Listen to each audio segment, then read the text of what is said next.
Hi, everybody. I'm going to give you guys a series of 3 videos to watch. I've been trying to record them all day and my work computer died, so I do apologize for that. I've gone all the way to JCC, all the way home. There's some connectivity issues, so I'm using my personal Mac to do this. I apologize for the delay, but it's okay. It's all good. So this first video, I'm going to take you through the scholarly research process. A lot of you guys had me for English 111, and we talked about this with our research projects in that class. So some of this will be sort of a reminder kind of thing, a revisit, but that's okay because I think sometimes things need to be said a few times just to make sure that you're getting it all the way through. If you're new to me and you took English 111 with another English teacher at JCC or at another school, that's fine. I'm sure you've done, at this point, probably a research project. If not, it's okay. I'm going to explain everything. This video will be on scholarly research. There will be a video going over a PowerPoint of MLA to APA, and then there will be another video just on the annotated bibliography assignment. I wanted to put it into 3 short things. And when I say short, they unfortunately may be 20 minutes long. I'm going to try to make them brief, but without having the classroom environment, I want to try to include everything I can. So please forgive me if they go a little long, but I'm going to try to be as brief as possible, but also keep the integrity of being able to give you all the information. If anything doesn't make sense or you have questions, email me or go to the Cyber Cafe and Blackboard and post the question. Either another student can help or I can help. Also, make sure that you're reading the assignment sheets, which have further information, which again, I will go over in another video. Okay, so for scholarly research, it doesn't matter whether you go to a library or whether you're doing your research from home. We can go to the library tab here at the top of the home page for JCC, and you want to click on that. There may be some delays, just we'll deal with it, it's fine. When you go to the resources, you want to click on that. You may be prompted to give your username and password. I'm not sure how it will work with you being at home. I know earlier in the day when I was trying to make another video that got erased, I had to put in my username and password. I'm not sure if it will only ask you the first time you try to get into the library and then it will recognize you from then on, but you may have to repeatedly put in your username or password, which is fine. It's just because you're not at JCC.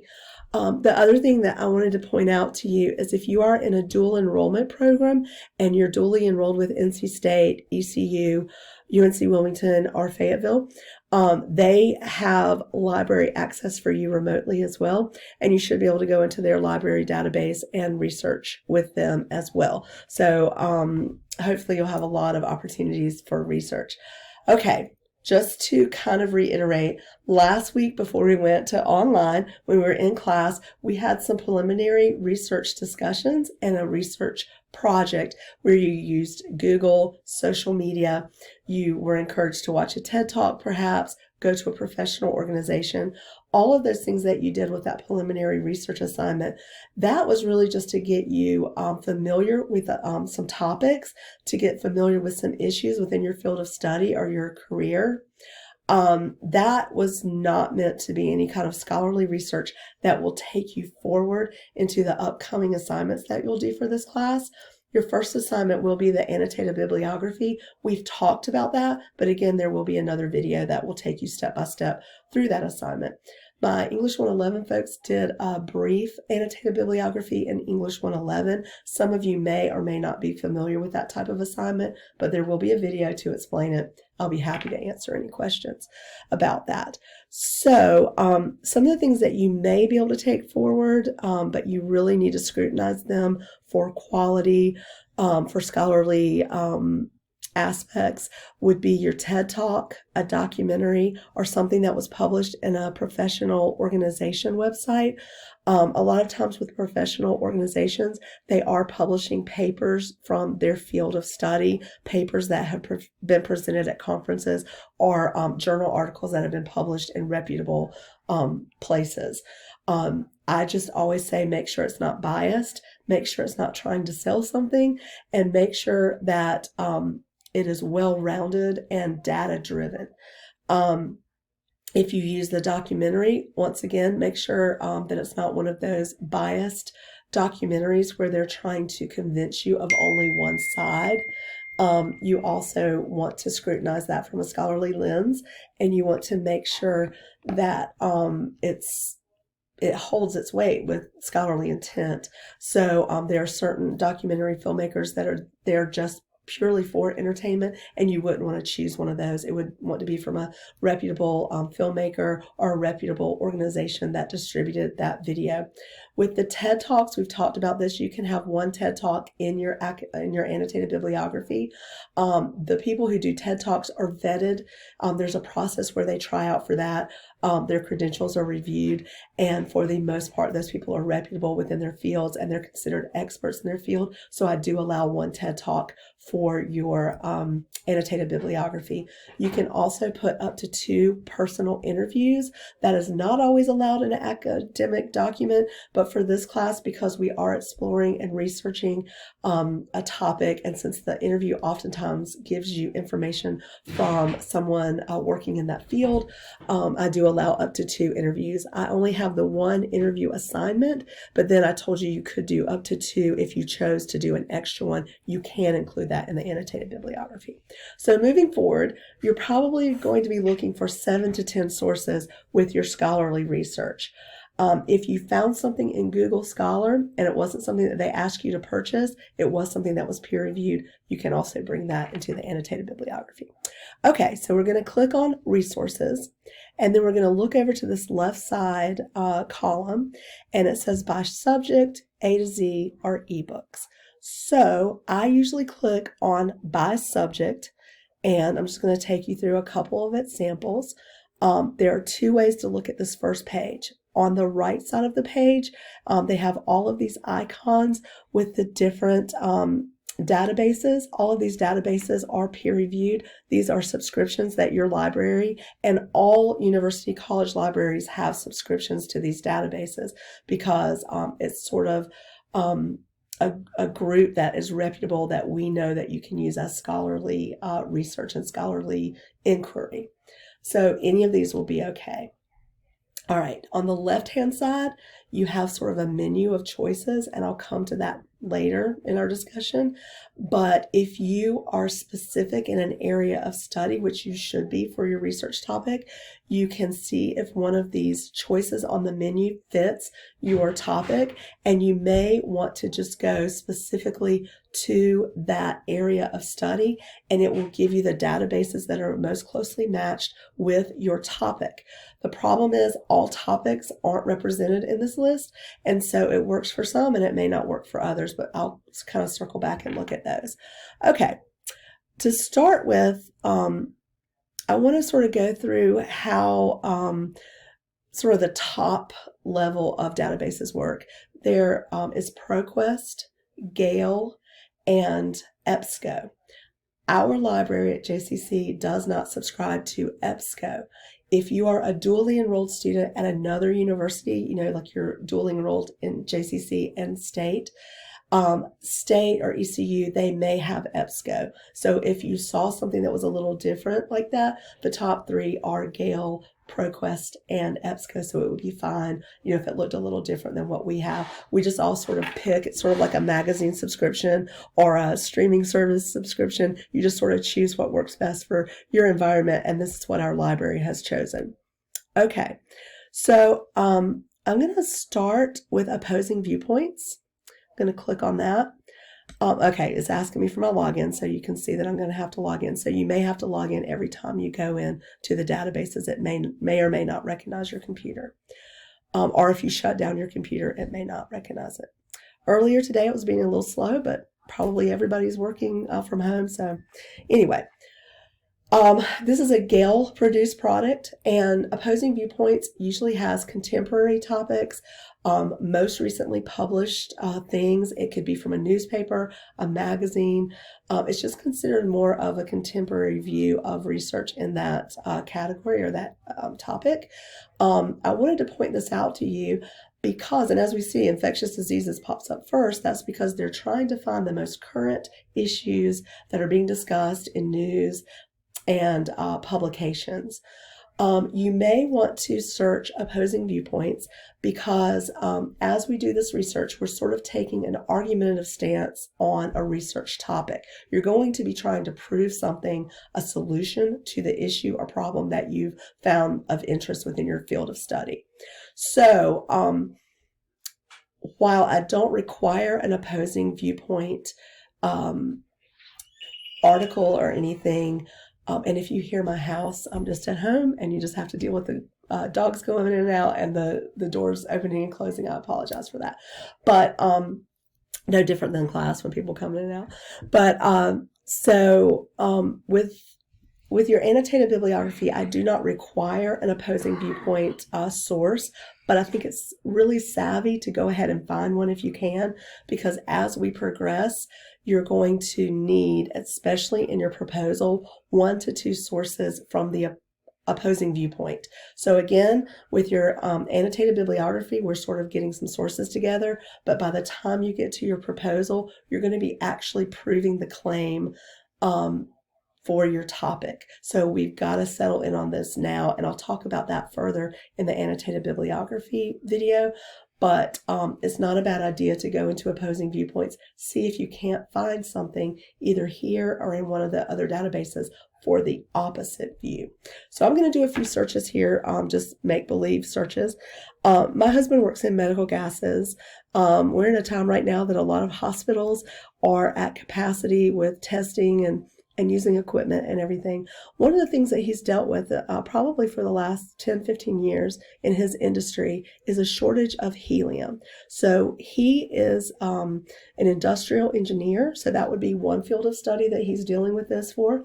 Also, scientists would be dealing with this topic. So we can sort of call him an industrial engineer science person, and that's sort of where this category of search would come from. So I'm going to sort of use this search just as an example of the, like pretend I'm a student and I want to go into an industrial engineering or medical science type of career field. And I know that helium is an element that's in shortage constantly.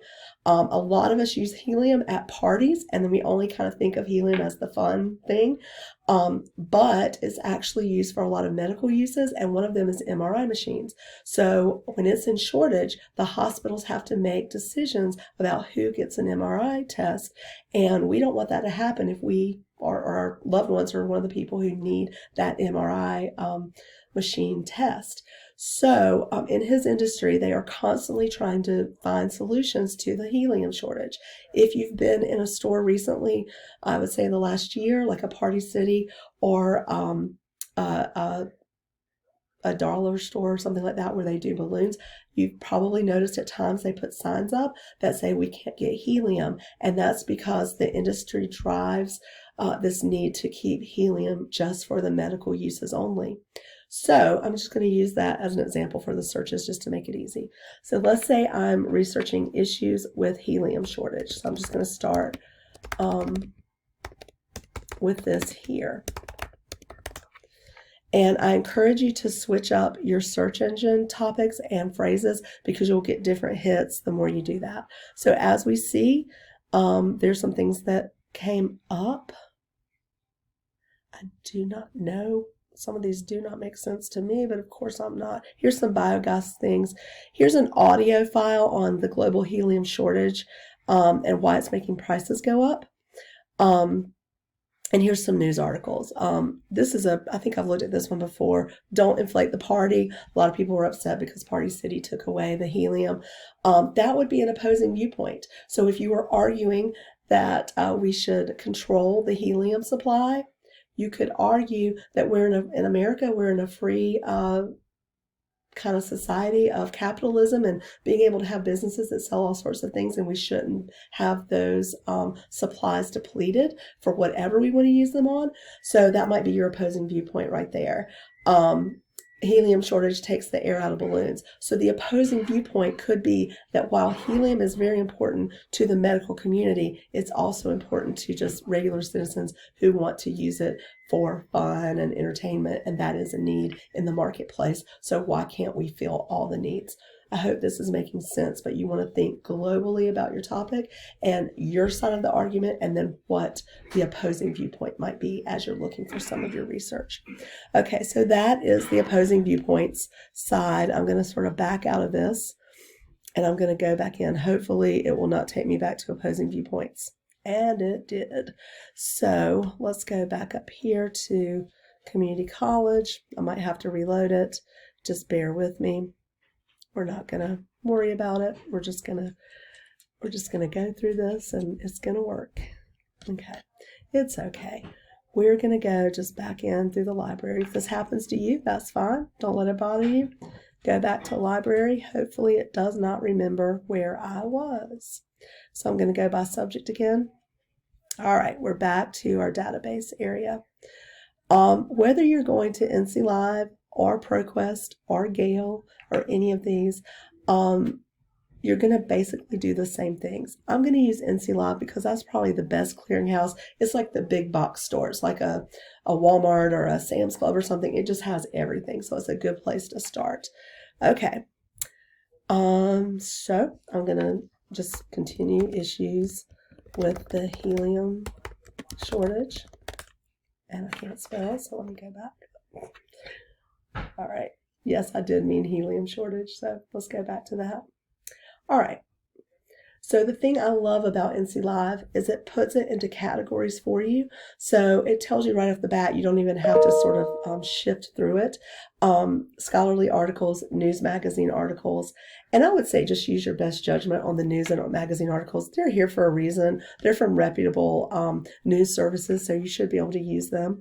And then there were no journal magazine articles, but the scholarly articles, there are quite a few things. So helium production and possible projections, that's probably a really good one. It was published in 2014. I don't really put a lot of limits on you for time of publication. I know some of your classes may do that. For this, I'm just trying to get you to learn how to research. Do know that if you're ever doing a medical topic, it's best to stay within 5 or so years, because the argument is that there would be better research closer to the present time. But sometimes you may find something older to use as an example of how things were done previously. And if that's the case, it's fine for me if you use something a little older. So 2014 is not that far ago. So it was about 6 years ago, 5 or 6 years, depending on when it was published. So with this article, I'm just going to show you a few things. This is a really good article because it has an abstract. Abstracts are much like previews to movies. It's going to show you an overview and a kind of summary of what's in the article. Always read that first. If it seems like the article is not what you think it is, you can just stop right there and save your time of reading the whole article, and then it's not something you can use. This is a really good one if I was going to do research on the helium shortage, because this one in the abstract, it tells us that it's going to discuss future availability of helium. And if we're talking about a shortage, that would be information and data that you would want to pull for your annotated bibliography. So this is a pretty good article. It's also scholarly, and it's within the industry. So I'm not going to read this. If you're interested in helium, you can certainly go back and read that. I want to show you over here, there are a couple of icons. So a lot of you guys are at home, and I don't want you to use up all of your resources. If you were in a place where you could print a lot of things, I would say go ahead and print out the articles. But if you're home and you're trying to save your ink, there's no need to print these things out. You can email the article to yourself, and that's a great way to have it sort of in a holding place. You can also download the PDF, and then you could create a file within your own computer and save sort of like a research file and put all the PDFs in there.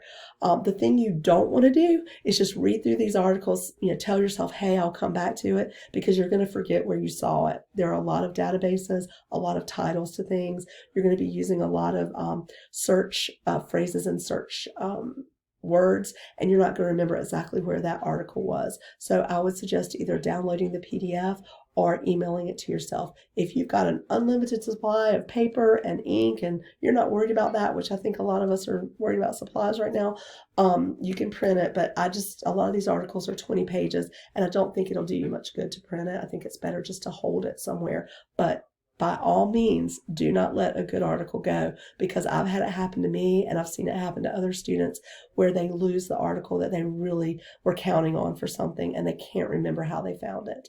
The other thing I want to show you is the fact that most of these databases have an icon that you can click on to get the article cited.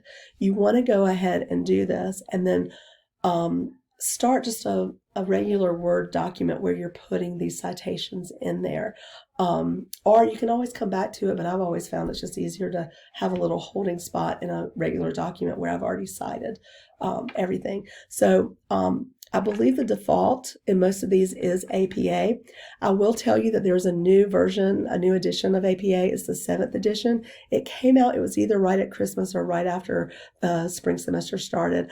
But right now, the handbooks and some of the printed materials haven't caught up with that, so we're going to stick with the 6th edition. Okay, so the best thing to do is to copy and paste this into another document. This is going to be something you're going to need for your annotated bibliography. So in the video where I talk about APA formatting, I'll explain some of these things, but really quickly, I want to tell you that all of these things that are cited are done with algorithms.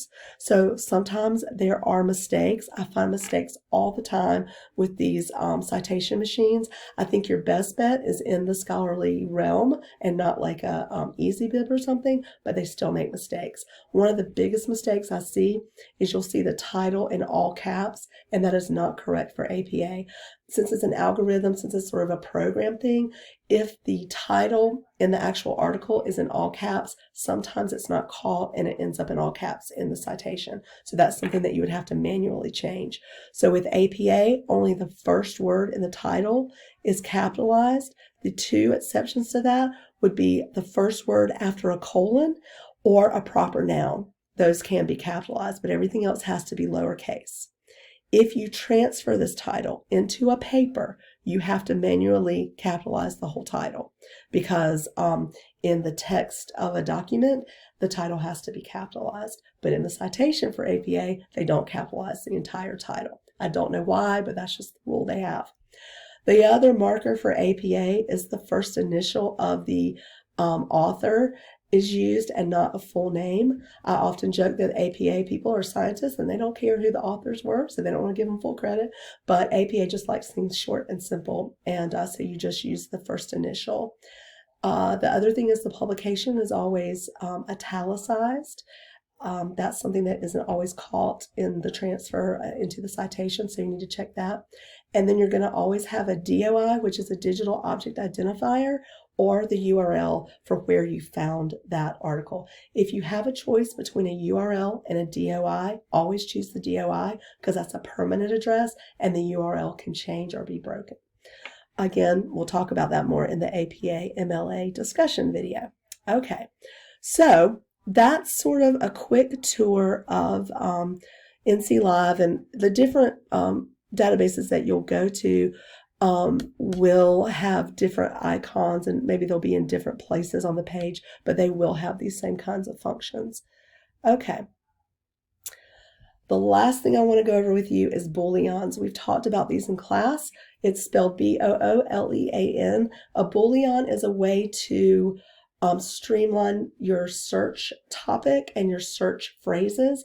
So let's say I wanted to put helium shortage, not balloons. And I'm telling the system, don't give me anything about balloons. I'm not interested in getting data about balloons. A lot of times helium is synonymous with balloons, and I just don't want that right now. So we would do that, and then the search would just give us something on helium shortage alone. The booleans are not, or, or and, A-N-D. So if you want helium shortage and balloons, it would give you everything. So this is just a quick way to sort of streamline your research and not to just get a bunch of junk that you don't want to deal with. So I hope that this helps you with your research. And if you have any questions, email me. Go to the Cyber Cafe and Blackboard, and we're going to get through this. And this research can be fun. Take it in short spells and then take a break because it can be all encompassing, but you can get through it. But know that you're working on 7 to 10 sources within your topic.